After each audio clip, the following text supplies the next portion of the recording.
The Bulls pull away from the Lions in the closing stages of a tight contest. My name is Mark. Let's talk rugby.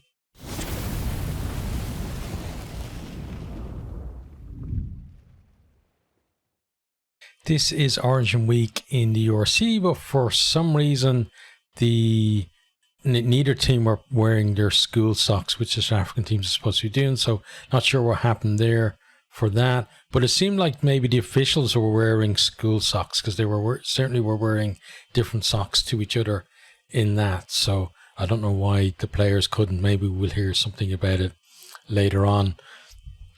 But to the game itself, so the Bulls, they infringe right in the opening minute, and then Nhamba steps up and he puts the Lions in front from the tee. It's 3 points to 0.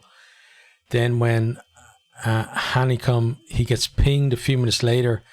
He's got a chance then, Nhamba does, to double the lead from the tee, but he missed a very kickable shot at goal. And from there, then the game was tight, but it started to drift just a little bit away from the Lions after that. Scrum, it had been pretty competitive, but then the Bulls start to get the nudge on in that, and as the game went on, it just started to become more and more of an advantage from them. They do get a penalty advantage from one scrum. They break upfield though through Papier, and he goes over halfway. He finds Kane Moody, who is breaking into that 22. He's close to the line. He gets tapped by Van Beek, but he's not held in the tackle. He's able to get back up and go over to score. Conversions missed from the touchline by Van der Vault, and it's 5-3. The Bulls hit the lead. Then Notnagel gets caught offside from a box kick, and it's a chance for the Bulls to go to the corner, but then Van der Vault kicks it dead. A real let off for the Lions at that stage, as the Bulls are trying to take control of the game. Then Van der Vault, he breaks down the right after another good scrum from the Bulls. He goes deep into 22, but he can't find Kane Moody, who is in support on his inside. And that was basically thanks to good defensive work from Venter for the Lions.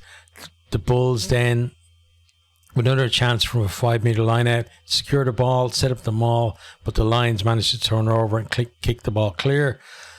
Bulls with plenty of the ball, but the Lions, for the most part, at least at this stage, looking comfortable in defence, putting in some big hits and causing errors. Lions then infringe, and Van der Vault puts his kick from the halfway. It was basically right on the halfway line, but he puts it right and wide, and it's 5-3 at half time. Bulls starting to take a little bit of control, if not that reflecting too much on the scoreboard. Bulls then into the second half, they look to run off a scrum. This is round about halfway. It's in the tram lines over on the far side of the pitch, but they obstruct, so there's a penalty to the Lions. Nhamba then hits the post with the kick, and there's just a big scramble for the ball. Papier, he knocks it on in that scrum to the Lions then in a promising position. The Lions attack off the back of that scrum. Nhamba with a lovely long pass out to Creel, and he's got an easy run in for what looks like a try, but then we have Timo check on the pass, and they deem that as forward out of the hands. It did even come off somebody's shoulder as well on the way through, but either way it was forward out of the hands anyway, so that didn't really matter. But a scrum to the Bulls, they win a penalty from that, and that allows them to clear. And you just feel like even at this point that the lack of kind of clinical finishing from the Lions is really going to hurt them in this game, because it feels like a game where there's going to be few chances, and the team that can take their chances is going to win. We then have Vandenberg gets caught playing the ball on the ground. It's a penalty to the Bulls. The Bulls go to the corner. They set up the maul. Initially, the Lions contain them, but then the Bulls get a bit of a shove on as they kind of roll it a little bit and shift the point of attack. And then by the time they actually go over, they're jogging over to score. Van der Merwe is the scorer.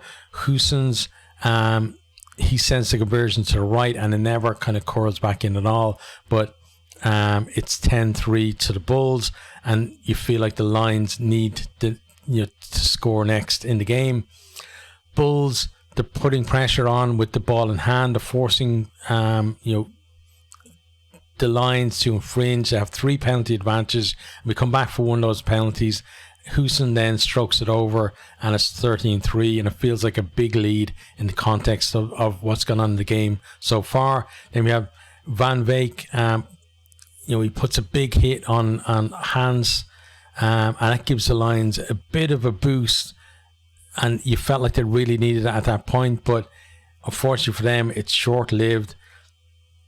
As they hand back momentum to the Bulls, they're offside from an up and under kick.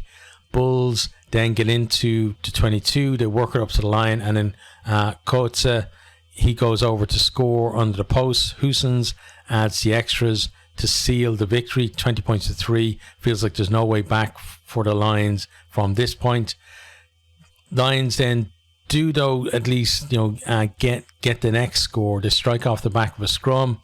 To go to the backs, Horn kicks it through. There's a scramble to ground the ball over the line. Williams and Creel both have goes at it, like for either team.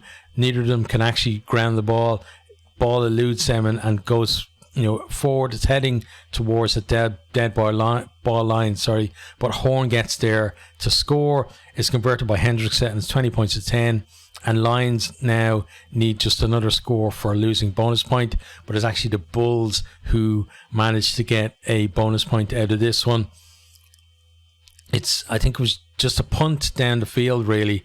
And David Creel beats his brother Richard to the bouncing ball to ground over the line. It looked like Richard had actually gotten there first, but he watches the ball bouncing, and David comes in kind of from around the corner behind him and just dives on the ball to ground. And you feel like Richard had kind of done the same kind of thing. He may have prevented the try. Conversion is missed, but the Bulls don't really care because now that's 5 match points for them. 25 points to 10. Moody then gets a yellow card for playing the ball from an offside position after a great break from Nahamba. Basically came around from an offside position to the back of the Lions ruck and just went in there trying to pick the ball up, so he gets the yellow card. It doesn't really have much effect on the game because we're pretty much done. Lions though do go to the corner for looking for that final score of the game. Just as the siren sounds, but they get held up over the line. 25-10 is the full-time score. Okay, so we're going to have a quick look at some of the stats from the game. I hope that the stats are actually up to date because you never know with the URC stats, unfortunately. So let's see. Tries scored is definitely not up to date.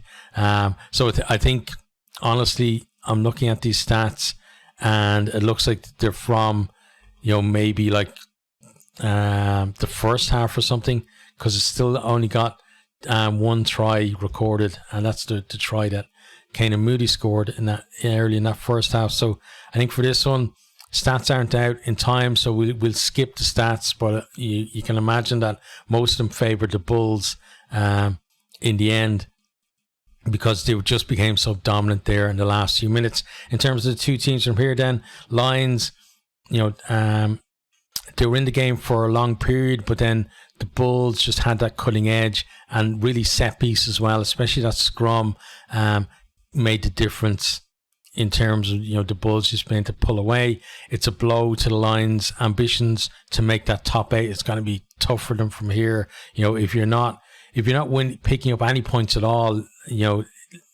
or even winning at home at this stage of the season, it just makes it so much harder. It's so competitive in that little group, between kind of 8 down to kind of 11th, 12th kind of area, that you've got to keep winning, or else you're going to be the team dropping down the table, and that's what's going to happen to the Lions at the moment.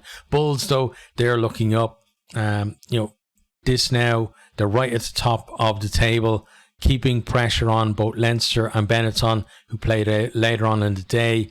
And whatever happens with that one now, Bulls know that they're going to finish the day in the top two in the competition, and the form means that they really do deserve that.